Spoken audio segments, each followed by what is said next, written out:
Hey there, welcome. This is The James Show, News Talk 820 WBAP, now on FM at 93.3. Ooh, I'm so excited about today's show because I know what's coming up in the next 3 hours and you don't. And I know it's going to be good. So much good stuff is on the way. Let's get you caught up on what's happening in a certain New York City courtroom with a certain former president. Anthony Russo's back on from the Truth Will Set You Free podcast. And welcome back, Anthony. Hey, what's going on, brother? So the whole world, or at least the political world, is bracing for this Trump verdict. We have 34 charges that are being deliberated right now by the jury. And I like how the discussion has moved on to, okay, so what's going to happen? I want to ask you, Anthony, what's going to happen if this guy is not found guilty on anything, if he's exonerated of all charges or acquitted or whatever? Are we going to see riots? Or is there going to be protests? Are they going to be blocking highways or throwing bricks through windows or something to that effect? I don't think so. I think that, well, first off, I don't foresee him getting away scot-free on this one. I think the cards are completely stacked against him. He's already braced. I think he's braced his following for the fact that they're not going to get exactly a full exoneration when he said Mother Teresa couldn't beat these charges. But when it comes to if he were to, say, be completely exonerated, which would be correct, by the way, which is what should happen, but it won't. But if it was, I don't foresee the left jumping in arms at this one and getting crazy, because every one of the leftists that I've spoken with on my show, on my social media, when we go over it, even they know that this is probably the loosest of all of the different charges, but it's the most likely to convict because of where they're doing it and how Judge Merchan has completely tipped the scales against Donald Trump in this political persecution. Even they understand that. Well, that sounds like exactly how I thought before he got the bad result in the other New York case from the loans and whatever. Correct. And this one, these are each such odd, ridiculous. I can't even. The actual science or the judicial system that's going behind these doesn't make sense to any previous cases. It doesn't make sense in any way, shape, or form to political trials, I guess, but it's not supposed to be a political trial, but it's become one. It just doesn't make any sense. You even got, I have to say this, you've got the Biden campaign talking about a central press conference that they know about that happened yesterday with Robert De Niro and Michael Fanone and the other cop that was involved. It's making it so obvious that they're making this a part of the political process. From an actual judicial and legal standpoint, as somebody that's trying to literally watch and get it explained to me like I'm a 3-year-old, none of this makes sense. Even Merchan's orders on the jury meeting to just agree that he's guilty on something. It's like the 444 rule, which I'm still trying to look up in the legal documents and law books. It doesn't exist. He's literally making it up as it goes along, and it's very confusing. At the end of the day, it's so confusing that I don't think either side is going to have any kind of riots or up in arms, because if Trump loses, he's actually still a winner. Grant Cardone had a great post today. Trump loses today, he's a winner. Trump wins today, he's a winner. It doesn't really matter, because the perception on this, even if he has a felony on his record, is it's just going to help him in the long run. Yeah, it's the Obi-Wan Kenobi talking to Darth Vader, like, you can win, Darth. Strike me down, I'll become more powerful than you can possibly. Anyway, so there's a great case to be made for that, though. If you try and slap charges on this guy, you're already making him a sympathetic figure, because there's a lot of Americans out there who either themselves have had lame or bogus charges thrown on them, or their brother or their cousin or their spouse or their ex-girlfriend or boyfriend, or, there's been a lot of people who've complained about how the justice system mistreats people. And when you see the justice system mistreating Trump, that is a sign to a lot of people that he is not one of the elites. He's more like one of us. Exactly. And you know what? Out of the outcomes that we just talked about, the one that I didn't mention is mistrial or a hung jury. And I think that a lot of people will, on its face, say that's the most, I guess that would be a good outcome for Trump. I actually disagree, because Alvin Bragg can then essentially bring this up. They already skipped this ahead of a bunch of other cases. They purposely made this, obviously, for political season, for election season. But Alvin Bragg could actually re-enter this, the retrial, right in line with the election. He could literally do what he wants. So I think that's a little wild card, that a hung jury or a mistrial is not with the Trump campaign. That's the last thing the Trump campaign really wants. That's the last thing that Trump wants. And like you said, he's become a figure that can now resonate with people. He just spoke in the Bronx, in a bad neighborhood in the Bronx, and he's gaining their respect. Meanwhile, I just saw Biden giving a speech today talking about the black vote is what made him win in 2020, which is a complete lie based on all statistics and polls, post voting polling. It's amazing how much misinformation the left gets away with and is allowed to actually have political persecution utilizing the justice system, like we're seeing right now.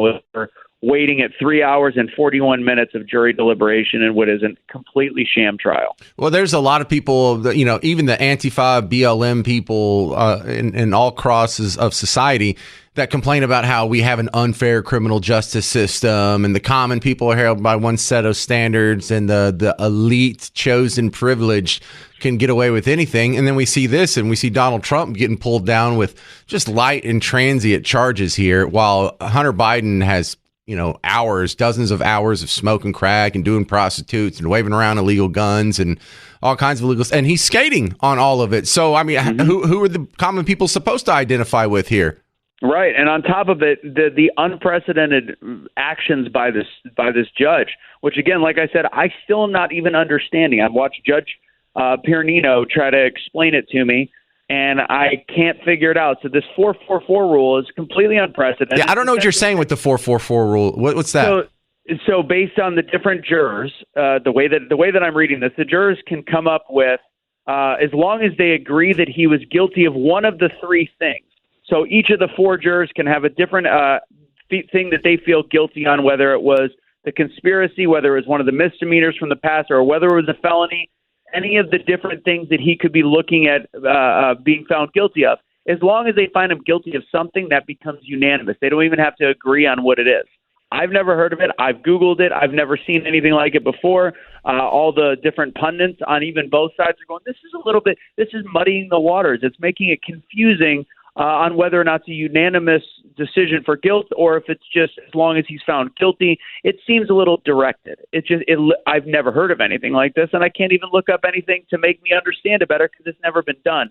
And as we know, Judge Merchan comes from very muddy waters with being somebody where his daughter profits financially off of the Democrat Party. It's just one gigantic, when are people going to go, yeah, this has to stop. This is absolutely ridiculous. All right, Anthony Russo, I'm not saying you're wrong. I'm just saying let's watch this, because I think if he gets let go on all the charges, there will be big protests. There's going to be a lot of upset people, because these people have been told now for 8-9 years that this guy is on the cusp of going to jail, and they get real upset when the real world doesn't match what they're told on the TV. And that's my prediction. But first, we got to see if he gets off on the charges. So let's just remember that. Anthony Russo, the Truth Will Set You Free podcast. How do they find you? Go to Truth Will Set You Free on social media networks, Truth Will Set You Free USA, Instagram. You can find me there, but we're on all the podcast networks as well. All right, and I would like to ask you, guy listening to us, what do you think is going to happen after this trial? If he's exonerated on all charges, do you think there will be riots? Do you think there will be protests? Do you think there will be people blocking highways? Do you think, throwing bricks through windows? Do you think his supporters will raise a big fuss if he ends up being found guilty and goes to jail? 800-288-WBAP, 800-288-9227.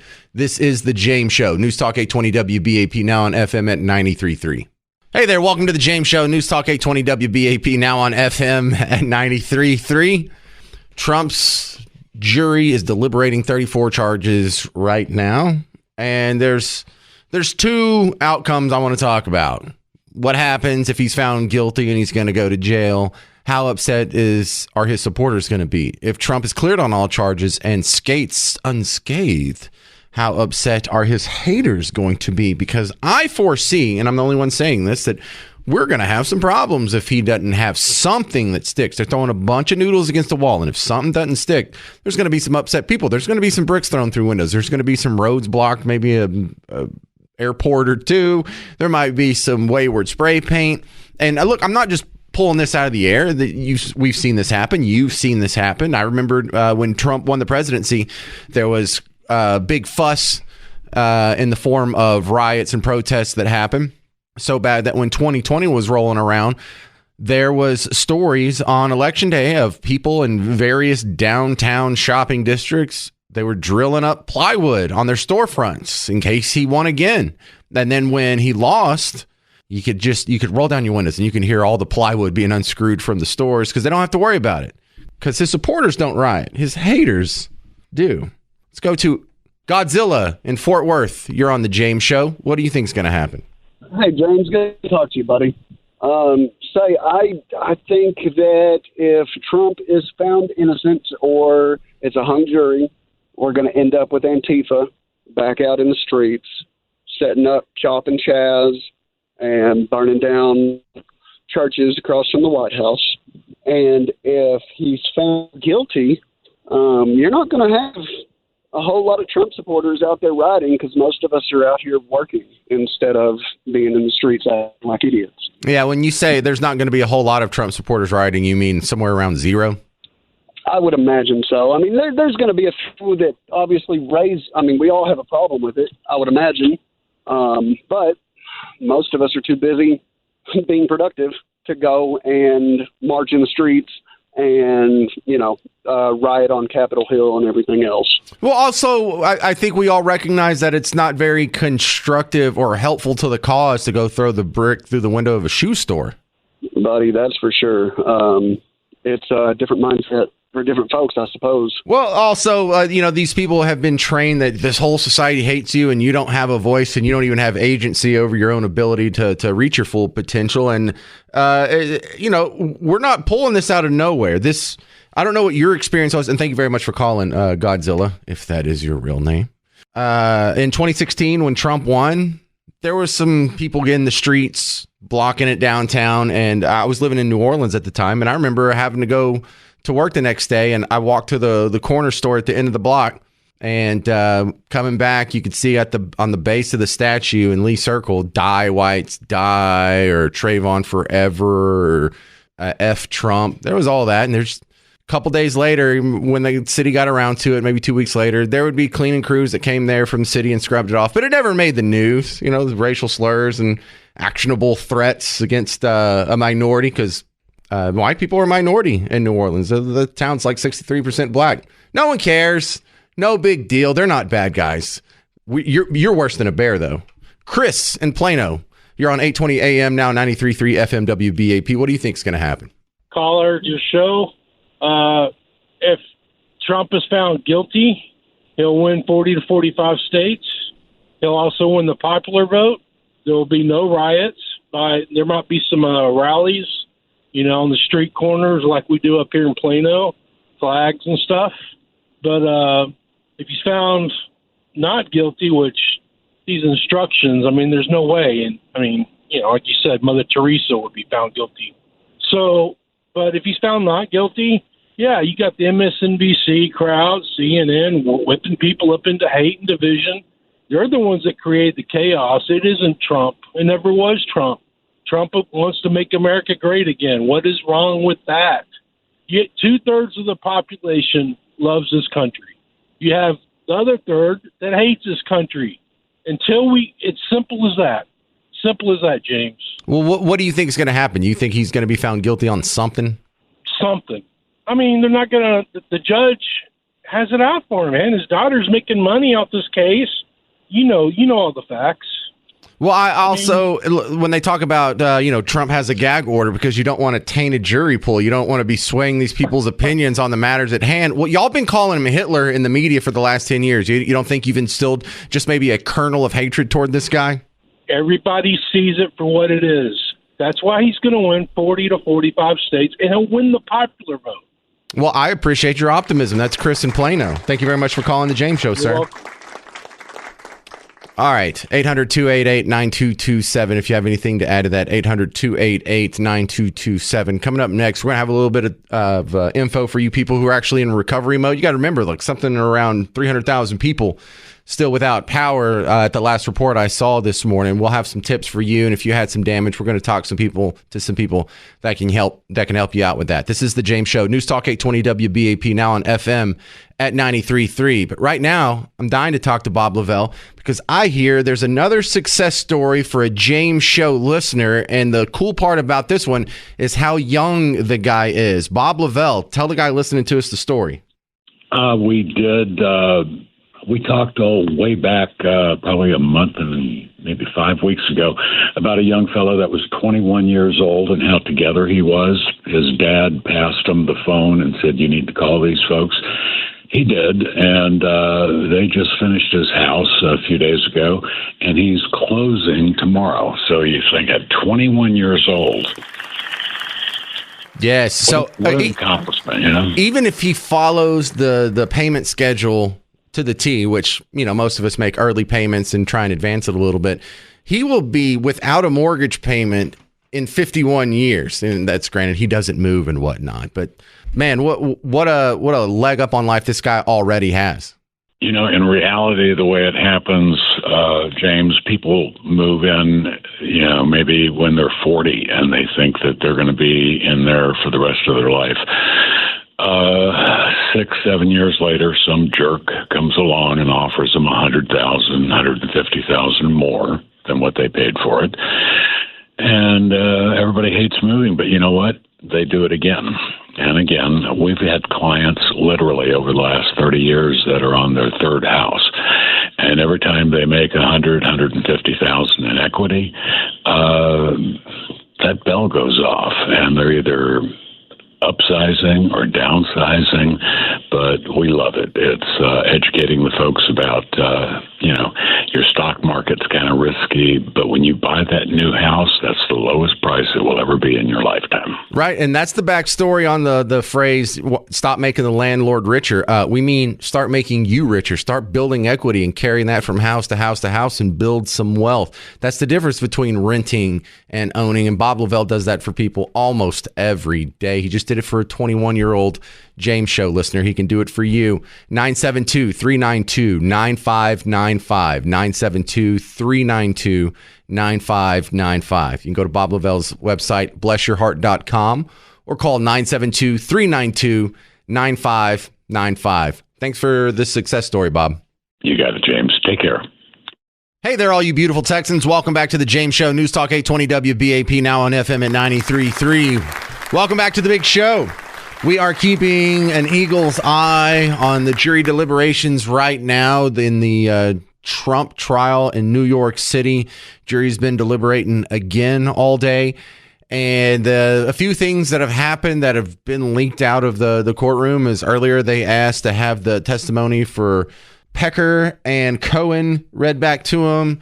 Now it was just put on the caption here on Fox News and Fox Business that the jury has requested to rehear the judge's instructions. And man, whenever we get through all this silly legalese, at the end, I want to talk about the results. James Varney from Real Clear Politics and Real Clear Investigations back on the show with us. And Varney, that's what I want to ask you about is what do you think is going to be the result politically on the two outcomes of this trial? Trump being found guilty of something or Trump being cleared of all charges? Well, hi, James. I don't see any way that he's going to be cleared of all charges. I think most people are expecting a conviction. And I think one of the really astonishing things about all of this is just how slipshod most of the cases are, right? Like, I think people probably were thinking, or a lot of them were thinking, man, you know, Donald Trump's a New York businessman. There might be some sketchy stuff there. But then you just see this trial, and it's beyond belief what the judge has done. I mean, he's worse than the guy that tried the E. Jean Carroll law, or not the E. Jean Carroll, the other one, where they put the, you know, $700 million penalty on him and said he couldn't do anything and couldn't borrow the money. I mean, it's just crazy how they've run roughshod over these constitutional rights that defendants are supposed to have. And I think that's going to play into it. Well, I think you're right to bring up the E. Jean Carroll case because, you know, the shenanigans around that case sort of defied logic if you looked at if you just read in black and white the details of what's going on. And then the same thing with that one about the business loans. So maybe this one is going to have a similar outcome and he's going to be found guilty of something. Yeah. And I mean, look, with the business loans one, you had an insane trial, right, where the people that loaned him the money testified saying, we have no problem. We got paid back. We'd lend him money again. And then you had the governor of New York coming out afterwards and trying to reassure other business people saying, oh, we would never enforce this law against you. Meaning it's a completely selective prosecution. So I think even people that might have been a little uncertain when this all started about what they were going to learn about Trump have been oddly reassured by just what a farce all these proceedings are. So while I do think he's going to be convicted of something, I don't think it's going to carry as much weight as I thought it would, just like, say, 3 months ago. What you never can tell, though, is, they're just going to say Donald Trump, convicted felon from here to November. So I don't know, that you would think that probably would hurt him in the aggregate by the end. Well, what about the idea that it would make him a martyr and make him a more sympathetic figure, especially because there's a big chunk of the population that gripes on a regular basis about how the court system is not fair, the justice system, the scales are tipped against them, and certain people who have privilege can get away with stuff, and certain people who are on the outs are going to be persecuted, and it's going to be used against them. And this puts him on their team. Well, right. That's one of my pet things, right? This idea that we have two systems of justice going in the U.S. And that's why I do think that this hasn't worked as a political tactic for the Biden campaign quite as well as they hoped, because the cases are so clearly manufactured and the judges are so outrageously biased. All right. I mean, it's I can't believe it. Just a quick breaking update here. Judge has dismissed the jury. Court resumes 9:30 a.m. tomorrow Eastern time, so 8:30 our time.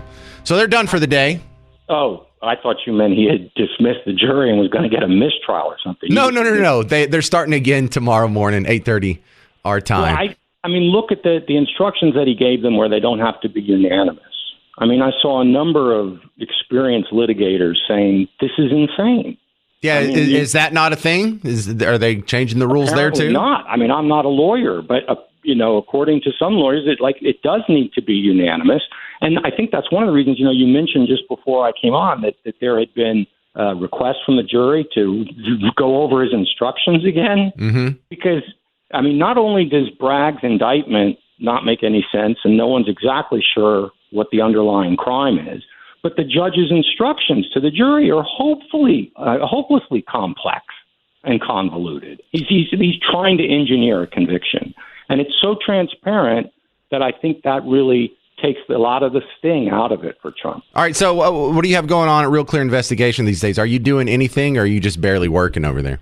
No, we've got a lot of stuff going on. I'll have a story coming up about a lot of money that flows to these nonprofit arms of congressional caucuses. They're set up as nonprofits, to not run afoul of campaign finance laws.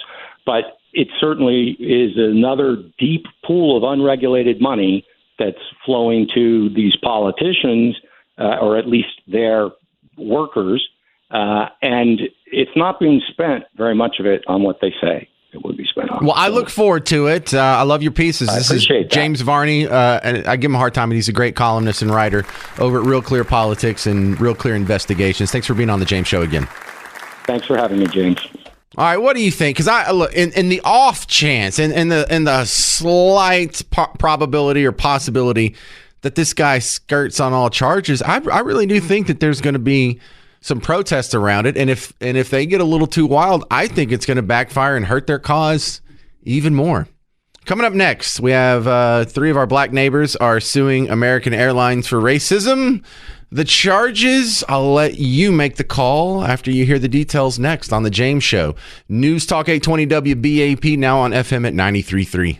Hey there, welcome to The James Show. It's News Talk 820 WBAP, now on FM at 93.3. All right, well, the Trump trial has been dismissed for the day. You're dismissed, class. You can now go home. The jury has been deliberating. All the closing arguments are done. The jury's already been sent back there. They asked we want the testimony of Pecker and Cohen again. Now, they don't get a copy that they can go take back, but they can have the testimony read to them. That already happened. And since that happened, they got back to it, and then someone called it for the day. They're going to start again at 8:30 in the morning, and here with a little more expertise in the situation.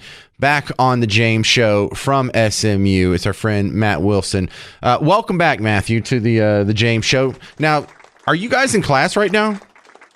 No, SMU is finished for the spring semester, so we don't have classes in session right now. All right, so you actually do have the ability to keep up with this more so than you normally would. What does the common man need to know about what happened in court today and the position we're at in this case? Well, it's always hard to read the tea leaves of what a jury is inclined to do and what they ask for. I would say the fact that they requested 2 additional pieces of testimony to be read back to them, and that they requested for the judge's instructions to them to be reiterated, suggests that they didn't have an easy, obvious either conviction or acquittal. It suggests that they really are weighing something and perhaps internally debating at least a couple of finer points. So, we didn't get a kind of a quick return of a verdict of either guilty or not guilty. So, I think it perhaps increases the chances that there is at least one holdout one way or the other. But that's all very speculative. It's hard to know what those deliberations and dynamics actually are. I'm going to ask you to do something impossible, and that's look forward. And what do you think the reaction's going to be? Because there's really only 2 ways this can go. He's found guilty of something, whether he's found guilty of all things or one thing, it's going to be pretty much the same result, or he's cleared on all charges. In those 2 scenarios, what do you think the result will be, Matthew? Well, I'll start with the easier one, which is if he is acquitted, that is, he is not a hung jury, but he is truly acquitted on all charges, that would be a resounding victory for Trump. And he would really be able to say, look, I told you this whole thing was a waste of time and a witch hunt, and even a Manhattan jury thought that it was a waste of time and a witch hunt, and this was a joke, and et cetera, et cetera. Under that scenario, I think it's just a hands-down victory for Trump and will definitely give him a boost. I think my guess is that's probably the least likely outcome, but if that happens, that's clearly how that would be spun. If it's a hung jury, I think Trump will still claim a vindication. He'll say, look, they couldn't convict me, even with a hostile judge and a New York jury. And so I think that will put this to bed, certainly before the election is done. There's no way he's going to be retried before the election if in fact the jury cannot come to a verdict. I think the much more iffy, complicated scenarios would involve convictions on lesser offenses.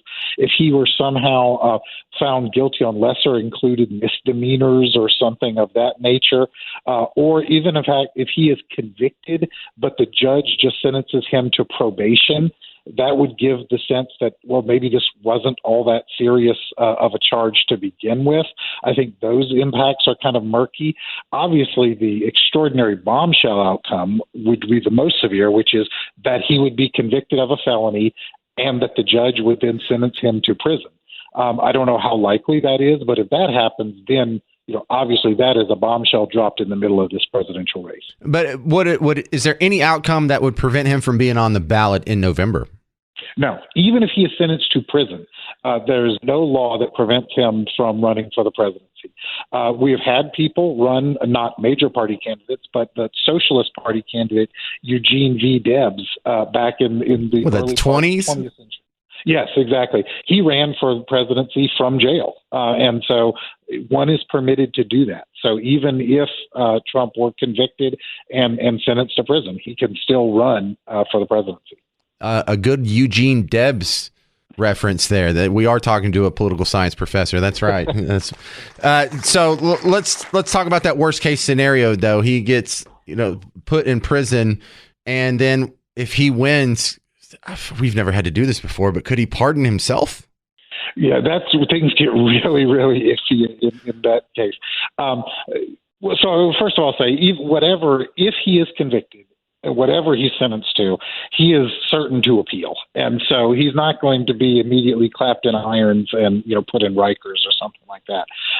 This will still have a while to play out. Obviously, it would be a bad look for a candidate to have that sort of felony conviction and sentence on his record, but it's not like he would be going to jail right away. Man, if I were him, I would take the Pepsi challenge. I'd be like, no, I'm not going to appeal. Go ahead and put me in prison. Let's see what happens. That would be bold. That would definitely be a bold move. And I would say that, even if it's legal to run for president from prison, as a practical matter, I think it would make it essentially impossible for him to win. I mean, you never say never with Donald Trump, but I really can't imagine the scenario where someone who was facing prison would actually get enough votes to be elected president. But, we've seen strange things happen. Well, we would definitely have to change the venue for the debates if that happened. Yes, indeed. It would have to be, vertical debates, or virtual debates, or maybe President Biden could show up at the prison facility. All kinds of possibilities. Yeah. Hey, if Johnny Cash can record a live album at Folsom Prison, we can do a presidential debate with Trump in an orange jumpsuit. That might be a good look. Yeah, and he might insist that the fellow inmates be able to be the live audience. I mean, all kinds of possibilities. Oh, man, and they would cheer for him. He would get all kinds of extra cigarettes. That'd be great. All right, thank you, Matthew Wilson, political science professor at SMU. Thanks for having me. And you know where to find him, SMU. It's like 3 miles that way. All right. If you have any comments, questions, 800-288-WBAP, 800-288-9227. I'm going to wrap up today's headlines here, and then coming up in about 20 minutes, we're going to do entertainment news with radio legend Pugs Moran on The James Show. News Talk 820 WBAP, now on FM at 93.3.